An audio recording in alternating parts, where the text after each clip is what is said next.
At 100 years old, Dick Van Dyke has nothing left to protect, nothing left to gain, and no reason to soften the truth. For more than 7 decades he has been Hollywood's symbol of warmth, optimism, and decency, a man audiences trusted instinctively, a presence that felt safe in an industry built on illusion. That is exactly why what he finally revealed feels so unsettling. Behind the smiles, the songs, and the wholesome image, he witnessed a side of Hollywood few ever see up close: power misused, cruelty hidden behind talent, egos so dark they poisoned everyone around them. And now, with a lifetime of memories and no fear of consequence, Dick Van Dyke is speaking openly about the actors who left the deepest scars, the 6 figures whose behavior shattered the myth that talent equals goodness. This is not gossip. It is a reckoning from a man who saw it all and waited a century to tell the truth. Dick Van Dyke saw these legends as they truly were, not as the carefully polished images sold to the public, but as people revealed in private moments when no cameras were rolling. What disturbed him most was not occasional arrogance or creative temper, but the depth of the divide between who these men pretended to be and who they actually were behind closed doors.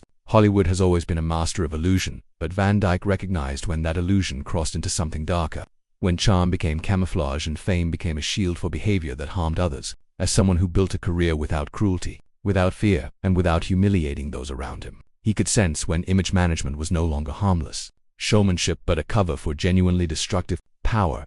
What makes his reflections so unsettling is that they strip away the comfort audiences once felt. The smiling leading men, beloved comedians, and reassuring father figures welcomed into millions of homes often carried private reputations marked by intimidation, emotional abuse, and calculated cruelty. Van Dyke reportedly understood this gap better than most because he never relied on fear to command respect. He watched how power operated on sets, how certain stars ruled through humiliation, and how silence from witnesses allowed those patterns to continue. These were not stories of artists being difficult. They were accounts of behavior so extreme that even seasoned professionals were shaken by it in the moments ahead. We look closely at 6 legendary actors whom Van Dyke reportedly found especially troubling. Not men with fragile egos or bad tempers, but figures whose actions crossed lines in ways that left lasting damage. These were performers whose fame protected them, whose talent excused them, and whose cruelty thrived in an industry that rewarded results over humanity. To understand why these revelations matter, we must begin with one of the most famous comedians of all time, a man whose public image radiated joy while his private behavior told a far darker story.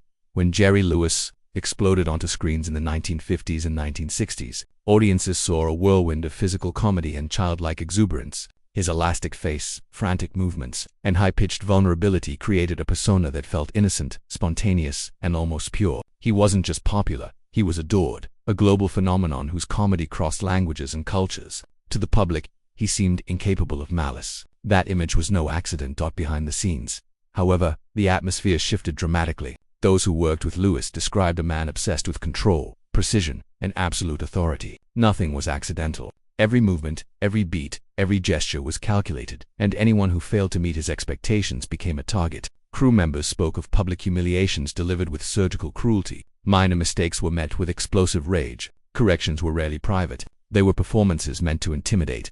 Dick Van Dyke encountered Lewis several times throughout his career, and the contrast reportedly stunned him. The man who made audiences laugh with apparent abandon ruled his sets through fear. Lewis, according to those who observed him closely, could not tolerate being questioned. Any challenge, no matter how small, was treated as an act of defiance. That intolerance extended beyond creative disagreements into personal territory, where extras, technicians, and supporting performers were deliberately belittled to reinforce hierarchy. Women, in particular, described a pattern that went beyond professional cruelty. Female performers and crew members later recalled degrading remarks, humiliating jokes disguised as humor, and an environment where respect was conditional and power was constantly asserted. For Van Dyke, who built his reputation on kindness, collaboration, and dignity, this behavior was deeply disturbing. It wasn't just unprofessional, it was corrosive, and it revealed how easily a beloved public image could coexist with private harm when talent and fame were allowed to excuse everything else. What made Jerry Lewis especially difficult to reconcile was the contradiction at the center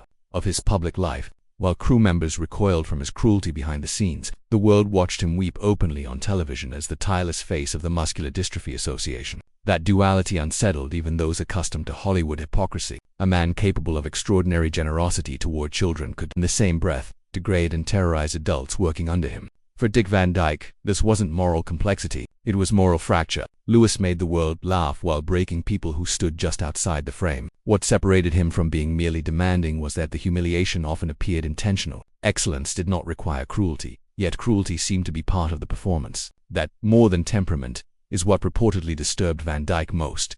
The second name that left a lasting impression was Errol Flynn, a man whose elegance on screen masked something far darker of it. When Flynn leaped across screens in films like Captain Blood and The Adventures of Robin Hood, he defined heroic masculinity for an entire generation. Athletic, fearless, effortlessly charming, he represented danger safely contained within cinematic fantasy. But away from the cameras, that danger was no longer controlled. It was real, and it was destructive. Colleagues described a man whose charm functioned as camouflage, allowing him to move through the world without accountability. Flynn's private behavior, particularly toward women, cast a long shadow. Multiple allegations followed him throughout his career, including highly publicized statutory rape trials in the early 1940s. Though acquitted, the verdicts did little to erase the pattern of stories that continued to surface. Women later described encounters marked by coercion, intimidation, and violence. According to those familiar with Van Dyke's views, he once referred to Flynn as poison in a tuxedo. The phrase captured something essential. Flynn's refinement didn't soften his cruelty, it enabled it. His hero's image shielded him from consequences, even as those around him quietly understood the threat he posed. What unsettled peers even further were revelations about Flynn's beliefs. Despite portraying anti-fascist heroes, he was investigated by federal authorities for potential ties to extremist ideologies. Private correspondence revealed views on race and politics that directly contradicted the values his films celebrated. To Van Dyke, this was not hypocrisy born of weakness, it was duplicity sharpened into a weapon. Hollywood, eager to protect its investment, looked away as long as the box office numbers stayed high. By the time Flynn died at 50, consumed by addiction and excess, the myth had collapsed. But the damage done to others endured long after the applause faded. The third figure who shattered a beloved illusion was Bing Crosby. To millions, Crosby's voice defined comfort itself. His warm baritone, especially in White Christmas, became inseparable from images of family, kindness, and domestic peace. On screen he projected an easygoing wisdom, a benevolent authority that made him feel like the nation's favorite uncle. Few public images felt safer. That is precisely why the truth behind it was so disturbing. Behind closed doors, Crosby's family life bore little resemblance to the serenity he sold to the public. His children later described a household ruled by fear, strict discipline, and emotional coldness.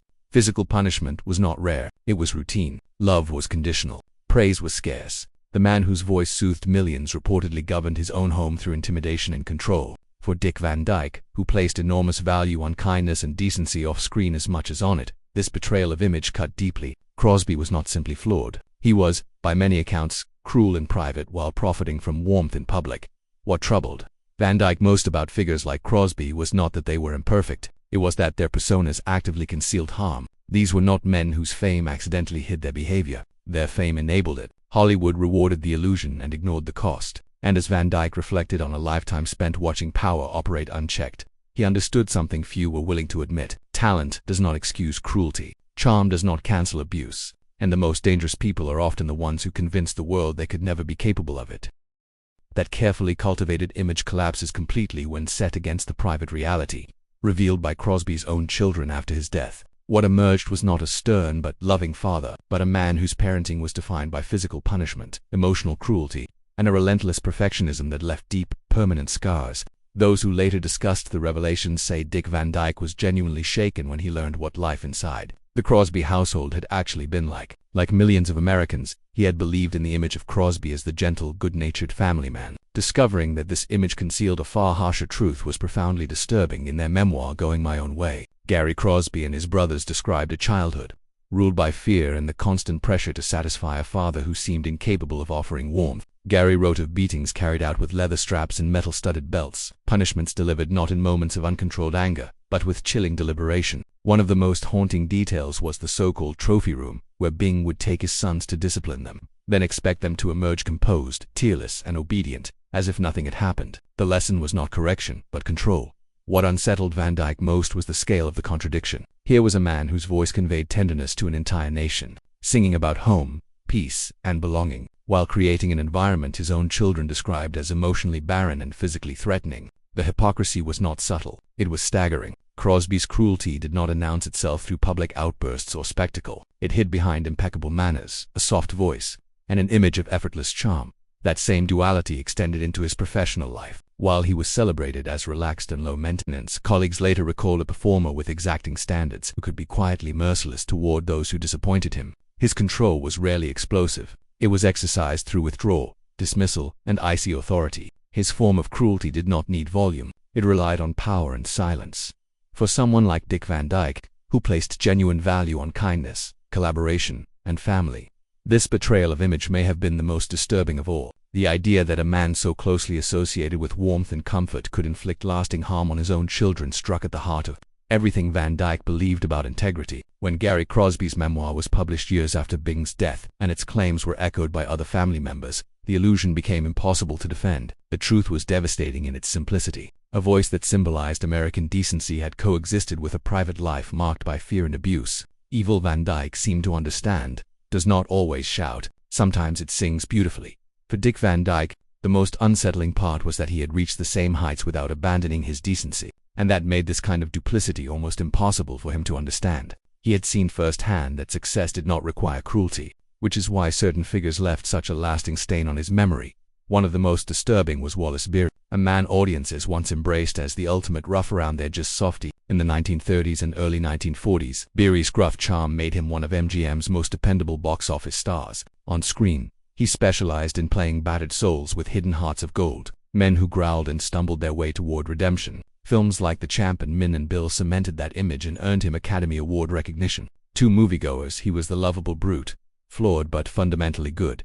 Behind the scenes, the reality was far darker. Beery was widely feared in Hollywood, not for eccentricity or artistic intensity, but for genuine violence. Those who worked around him described a man with a volatile temper, deeply ingrained racism, and a willingness to use his physical size to intimidate or harm. Van Dyke reportedly once remarked that Beery didn't need to act to play a thug, a cutting observation that captured the chilling contrast between the roles he played and the man he actually was.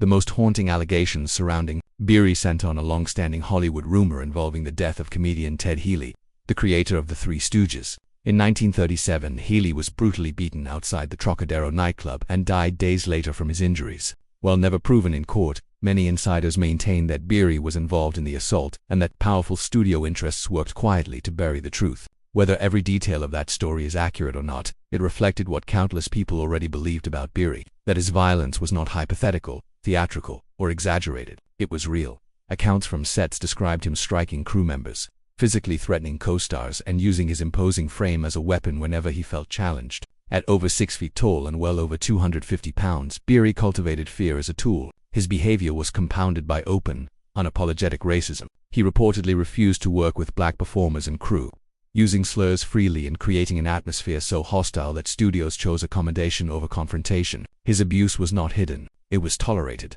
What troubled observers like Van Dyke most was that Beery's cruelty did not appear impulsive. It was deliberate. He seemed to operate from a worldview in which certain people simply did not deserve respect. This was not a brilliant artist pushed to extremes by genius. By most professional accounts, Beery was a limited actor with strong instincts, not an exceptional one. His continued success owed more to audience familiarity and the personal favor of studio head Louis B. Mayer than to rare talent on screen. Wallace Beery made a career out of redemption stories, men who learned decency by the final reel. In real life, there was no such arc. For Van Dyke, that was the most disturbing truth of all. The characters found grace. The man never did. The gruff exterior never concealed a heart of gold. It barely masked a capacity for cruelty that sometimes tipped into outright violence. That a man like this built a career playing wounded souls with hidden decency stands as one of Hollywood's most cynical contradictions, a performance of humanity that had little connection to the man himself. Few actors were more revered for pure craft than Spencer Tracy. His style was so natural it reshaped American acting, earning him 9 Academy Award nominations and 2 consecutive wins. On screen, he radiated moral authority, restraint, and quiet intelligence. He played men who stood for justice, reason, and conscience, characters audiences trusted instinctively. But away from the camera, another Spencer Tracy existed, one fueled by severe alcoholism and capable of frightening volatility, especially toward women. Those who encountered him privately described a stark transformation once alcohol entered the picture. Sober, Tracy could be witty, warm, and deeply engaging. Drunk, he became unpredictable, verbally vicious and physically intimidating. Industry insiders later said Dick Van Dyke witnessed this darker side at social and professional gatherings, moments when the admired legend dissolved into something far more dangerous. The man who delivered speeches about law and morality on screen could, within hours, become someone others quietly avoided for their own safety. Multiple accounts describe Tracy slapping, shoving, or aggressively grabbing women during drunken episodes, the behavior most notoriously associated with his long-term partner Katharine Hepburn. Rather than confronting the abuse directly, the industry framed it as an unfortunate byproduct of illness, something to be endured rather than stopped. His genius became a shield, his violence softened by euphemisms. His victims expected to absorb the damage silently. What disturbed Van Dyke and others was not simply that Tracy struggled with addiction, but that Hollywood collectively agreed his brilliance outweighed the harm he caused. There was an unspoken calculation that his talent justified the pain inflicted on those around him. Basic decency was quietly sacrificed in service of prestige. That moral compromise left a lasting impression on those who believed character mattered as much as ability. The hypocrisy was especially jarring in films where Tracy portrayed men who opposed cruelty and defended the vulnerable. In stories centered on justice and moral courage, he embodied values that his private behavior routinely betrayed. The disconnect was not subtle, it was profound. While audiences applauded his integrity on screen, the studio system worked tirelessly behind the scenes to preserve an image that reality continually undermined. Tracy's personal life reflected the same pattern of managed illusion. Though legally married for more than 4 decades, his relationship with Hepburn was an open secret, carefully concealed from the public. Another example of image control overriding truth. The machinery of Hollywood protected him at every turn, insulating him from consequences that would have ended lesser careers. For Dick Van Dyke, the lesson was haunting. Here was a man celebrated as the face of decency whose private life was marked by fear and harm. Enabled by an industry willing to look away, he could move an audience with quiet wisdom then terrify the people closest to him once the lights went down. That contradiction was not just tragic, it was damning. Tracy's greatest performances often explored flawed men struggling to do the right thing, which makes the protection of his own violence all the more bitterly ironic. Dick Van Dyke, who built an equally enduring career without leaving harmed people in his wake, reportedly saw Hollywood's willingness to shield Tracy as proof of a system that valued prestige over basic humanity. It was a compromise Van Dyke refused to make, even when it would have been easier. And then there was Kirk Douglas, a figure many still regard as one of the most formidable stars of Hollywood's golden age. 2 generations of moviegoers. Douglas embodied masculine intensity and moral seriousness. In films like Spartacus, Parts of Glory, and Champion, he projected intelligence, defiance, and a willingness to confront injustice. His public support for blacklisted writers and controversial stories helped cement an image of courage that seemed to extend beyond the screen. Behind that image, however, was a reputation that terrified many who worked around him. According to numerous accounts that circulated quietly within the industry, Douglas was known not just as domineering, but as predatory. Young actresses in particular described a man who used his fame, physical presence, and studio protection to coerce and assault women with near-total impunity. In private conversations, Dick Van Dyke was reportedly unambiguous about Douglas, allegedly saying that he was not a man you would ever want your daughter alone with. Coming from someone known for restraint and fairness, the remark landed like a verdict. The most haunting allegation tied to Douglas involves Natalie Wood, who was just 16 years old in the 1950s. According to long-standing Hollywood accounts, Wood was sexually assaulted during what she believed was an audition at the Chateau Marmont. The identity of the attacker was never publicly confirmed during her lifetime, but over the years, multiple insiders independently pointed to Douglas as the man involved. The silence around the incident was not accidental. It was enforced by fear, power, and the knowledge that speaking out would destroy a young actress's career. What makes the allegation especially chilling is how closely it aligns with a broader pattern described by other women. These were not stories of awkward advances or misunderstandings. They depicted calculated behavior, a powerful man exploiting the vulnerability of young performers who understood that refusal could end their futures. Douglas's physicality, celebrated on screen, it became a tool of intimidation of it, reinforced by an industry that chose to protect its stars rather than the people they harmed. For Van Dyke, this was the darkest contradiction of all. Here was a man praised for moral bravery in cinema, even celebrated for standing up to injustice, while privately embodying the very abuse of power those films condemned. The studio system did not merely overlook this behavior, it insulated it, allowing Douglas to continue as a heroic figure while fear and damage spread quietly behind closed doors. In the end, what disturbed Van Dyke most was not just the cruelty itself, but how thoroughly it was normalized. Talent became an excuse, reputation became a shield, and the cost was paid by those with the least power. In exposing these truths, Van Dyke was not tearing down legends for shock value. He was drawing a line he had lived by his entire life, that no amount of success, brilliance, or applause ever justifies abandoning basic human decency. That protection was not subtle, it was systematic. Kirk Douglas possessed the kind of star power that bent rules and silenced consequences. Complaints about his behavior were routinely diffused through quiet settlements. Career incentives offered to those willing to remain silent, or intimidation aimed at anyone who hinted at going public. The effectiveness of that machinery is reflected in a grim fact. The most serious allegations only surfaced widely after his death at 103 in 2020. For decades, fear and power did their work. What reportedly unsettled Dick Van Dyke most was not that Douglas's behavior existed in an industry where misconduct was tragically common, but the sheer scale of the contradiction. Publicly, Douglas positioned himself as a moral figure, a man willing to challenge the blacklist, defend artistic freedom, and stand against injustice. Privately, according to multiple accounts, he exploited women with far less power, using his fame as leverage. The gap between what he preached and what he allegedly practiced was not accidental, it was foundational. That contradiction echoed through Douglas's filmography. On screen, he often portrayed men who fought corrupt systems, defended the vulnerable, and confronted exploitation head-on. Those performances resonated precisely because they appeared sincere, yet the alleged reality behind the scenes inverted those values, turning moral heroism into performance rather than principle. The dissonance was profound. A man celebrated for opposing abuse of power was accused of wielding it in its most predatory form. What makes Douglas's case especially significant is how long the protection lasted. This was not merely a relic of the old studio system. The shielding extended well into a more modern era, suggesting that the industry's willingness to separate brilliance from behavior did not fade with time. Talent remained a shield. Profit remained a priority. The human cost was absorbed quietly by those least able to fight back. Taken together, these six figures do not represent isolated failings. They expose a pattern, from Jerry Lewis's humiliating cruelty, to Errol Flynn's predation cloaked in charm, to Bing Crosby's private brutality, Wallace Beery's violence, Spencer Tracy's excused abuse, and Kirk Douglas's alleged exploitation. The story repeats itself. Hollywood's image-making machine worked overtime to protect its most valuable assets, even when the damage was undeniable. What gives Van Dyke's perspective its weight is not outrage, but contrast. Across more than 70 years, he demonstrated that success did not require fear, humiliation, or harm. His career stands as quiet proof that integrity and achievement are not mutually exclusive. In that sense, his reflections are not just a condemnation of the past. They are a standard, a reminder that no amount of talent, acclaim, or cultural impact ever justifies abandoning basic human decency. The contrast between these men's carefully manufactured public images and their private conduct forces an uncomfortable reckoning with the entertainment we grew up loving. The gentle crooner whose voice became synonymous with Christmas was allegedly inflicting fear inside his own home. The swashbuckling hero celebrated for fighting injustice was,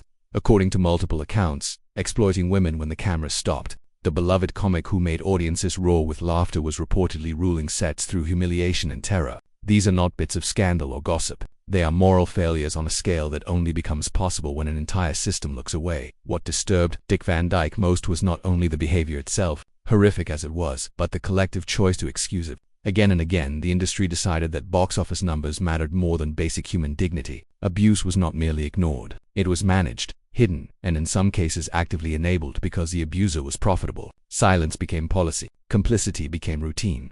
Even more unsettling is how long this pattern endured. From the studio era of the 1930s through the late 20th century and beyond, the same logic prevailed. Power protected power. Reputation shielded cruelty. Only in recent years has that armor begun to crack, challenged by voices that refused to stay buried. Yet the fact that it took so long speaks volumes about the culture that sustained it. Van Dyke's life stands as a quiet but devastating counterargument to the idea that this was just how it was back then.